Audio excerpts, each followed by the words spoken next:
Assalamu alaikum wa rahmatullahi wa barakatuh.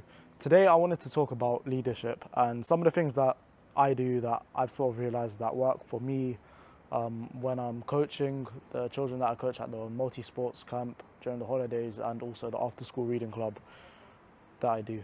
The first point I'd like to talk about is leading by example. So if you're the leader, you're in a supposedly better position, right? And if the people who are supposed to be following you see that you're in a better position and you're telling them to do something, if you yourself don't do it, they're going to think, why should I do it? Because the person who's in a better position than me doesn't do it himself. So why should I follow what this person is telling me to do? Does he have ulterior motives? Things like that. And it just makes sense, logistically speaking. If I was following someone, they were telling me to do something, yet they don't do it themselves, and there's no clear reason as to why am I going to do it? For example, at the after-school reading club, I don't just tell the kids to read and leave them to it and listen to them read. No, I take a turn reading as well. And for example, if I'm telling them to listen to me when I'm talking, I listen to them when they're talking, even if they don't listen to me when I'm talking, because you are the leader. Which brings me on to my second point. You need to do what you say. And this does tie in a bit of leading by example, but now this is more so going into things like punishments. If you're saying that you're going to give someone a sanction or a punishment for not doing something or for doing something wrong, and they're consistently doing it, you need to follow through with that, because if you don't, they're just going to see that you're not someone who keeps their word and they can keep getting away with it. So that's the second thing. The third thing that I'd like to talk about is actually figuring out, what do the people who are following you, what do they want? Because everyone has different wants, and if you're leading and you don't know what any of the people who are supposed to be following you want, then you can't adhere to their needs and their wants and desires. So why would they follow you? If you don't listen to them at all, you don't understand them as a person, why would they follow you? It doesn't make sense. Another thing is just build a genuine connection with the people who are meant to be following you. Like, I'm well liked by pretty much all of the kids who are there at that reading club. And even the ones who I have told off, it's not like they hate me for telling them off. Again, they just understand that at the end of the day, I'm just doing my job and I'm there to help facilitate their growth as a person, not even necessarily with just reading or within sports. Like, I'm there to help facilitate their growth as a person, and that's also another thing. Change your mindset. You're not there just to tell them what to do, you're there to help them grow. And when you realize that, genuinely, your connection, your attachment will now just become authentic. And as soon as it becomes authentic and you're genuinely invested, as people, within our interactions, we're very reciprocative. So if you're giving out good energy consistently, the other person at some point will have to give good energy back. And that's also to say that if you give bad energy to someone for a consistent amount of time and they give bad energy to you back, and now you're saying, cool, you've realized what you're doing wrong and you want to change, you gotta understand that just giving them good energy one time is not gonna make them give good energy to you, because they're used to receiving bad energy from you. So just because you give it one time doesn't mean it will just change on an instant. You need to do it consistently every single day. And that's just a thing with a lot of things in life. You need to do it consistently every single day. That's just the game. Like, these that are done more consistently are more beloved to Allah anyways. So, and obviously I think that hadith is in relation to things like ibadah and acts of worship, but I think it applies also, just generally speaking, to anything in life.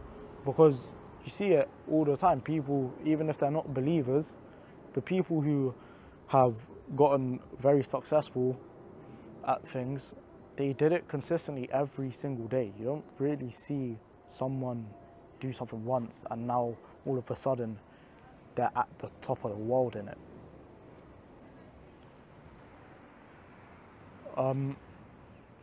And sort of I think the main point I'd like to expand upon that actually gives examples from the Sunnah is communicating with the people who follow you. So again, it sort of ties in with understanding what they want. But you need to speak with the people who follow you, and when a problem arises, you need to get their input on it as well. Because you need to understand that at the end of the day, yes, you're a leader and you make the final decision, but you are, at the end of the day, a collective, you are a team. Even if, cool, I might be coaching 30 kids, it's, again, at the end of the day, it's my job to facilitate them growing as people and having fun as well. Ultimately, how can I facilitate them having fun if I don't know what they want to do? And again, that goes hand in hand with changing your mindset and becoming genuinely, authentically invested in who it is that you're leading and all of that. So anyways, yeah, so from the Sunnah, so at pretty much, I think every big battle that there was in Islam and the Prophet ﷺ was alive, he would consult with them at every battle. You look at the Battle of Badr, Uhud, Khandaq, he literally asked them, we're going to have this battle, what do you guys think we should do? And at the Battle of Khandaq, the idea to dig the trench was not the Prophet ﷺ's. It was not his idea. It was, I cannot remember the Sahaba's name, but I believe he was Persian, and he had the idea because it's what his people did. And even I think at the Battle of Badr, there were a lot of different wells, and the Prophet ﷺ essentially told the Muslims to set up camp at one well, and then one of the Sahaba, they came up to him and asked him, is this revelation from Allah? And then the Prophet ﷺ said, no, it's just his own judgment. And he said, in that case, I think we should go to this well over here for, I can't remember what the reason was, but it gave them a more strategic advantage. And yeah, the Prophet ﷺ, he willingly moved, which is another thing. Don't have pride just because you are the leader. Yes, at the end of the day, you make the final decision, but it is your job to do what is best for everyone, which means taking into account your people's ideas, because you are but one person. Somebody could come with an idea that is better than yours and that is more suited to the outcomes that you're trying to achieve. And that means you cannot be egotistical and say, no, because I'm the leader, you need to do what I say. Accept that you can be wrong sometimes. Accept you can make mistakes. Accept even sometimes you don't do what you're saying.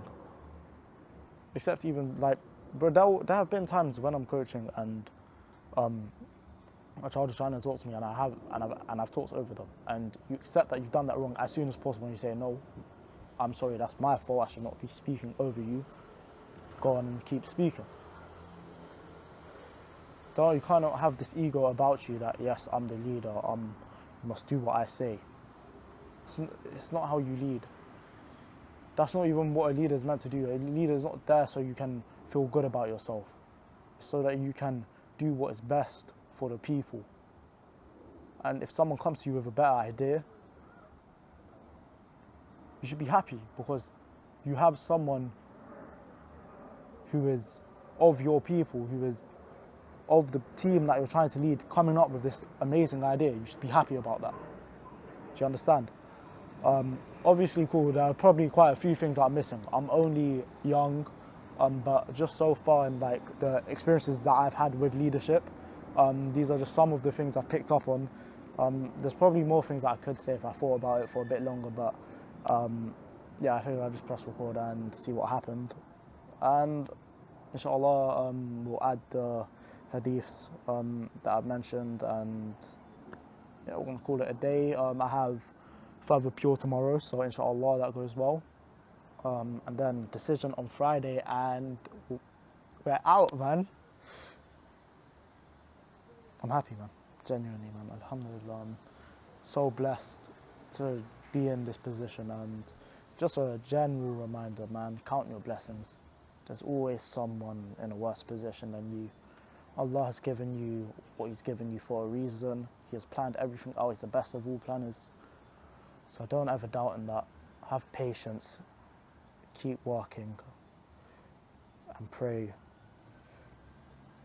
will come through, man. Genuinely, it will come through. Like, for example, even right now, like the views are probably at the lowest that they've been in a while. Bro, you have to do, you gotta do it every single day. Do you know what I'm saying? So I just gave that example with the views, like, as in, that's just a practical example of you need to be patient. It means you gotta just keep doing it. You gotta keep swinging. You gotta keep working and making progress, because Allah will make it bloom if it's meant for you. And yeah, we're close, man. We're close. So yeah, if you're taking exams still and this is your last week, may Allah make it easy for you. And yeah, assalamu alaikum wa rahmatullahi wa barakatuh.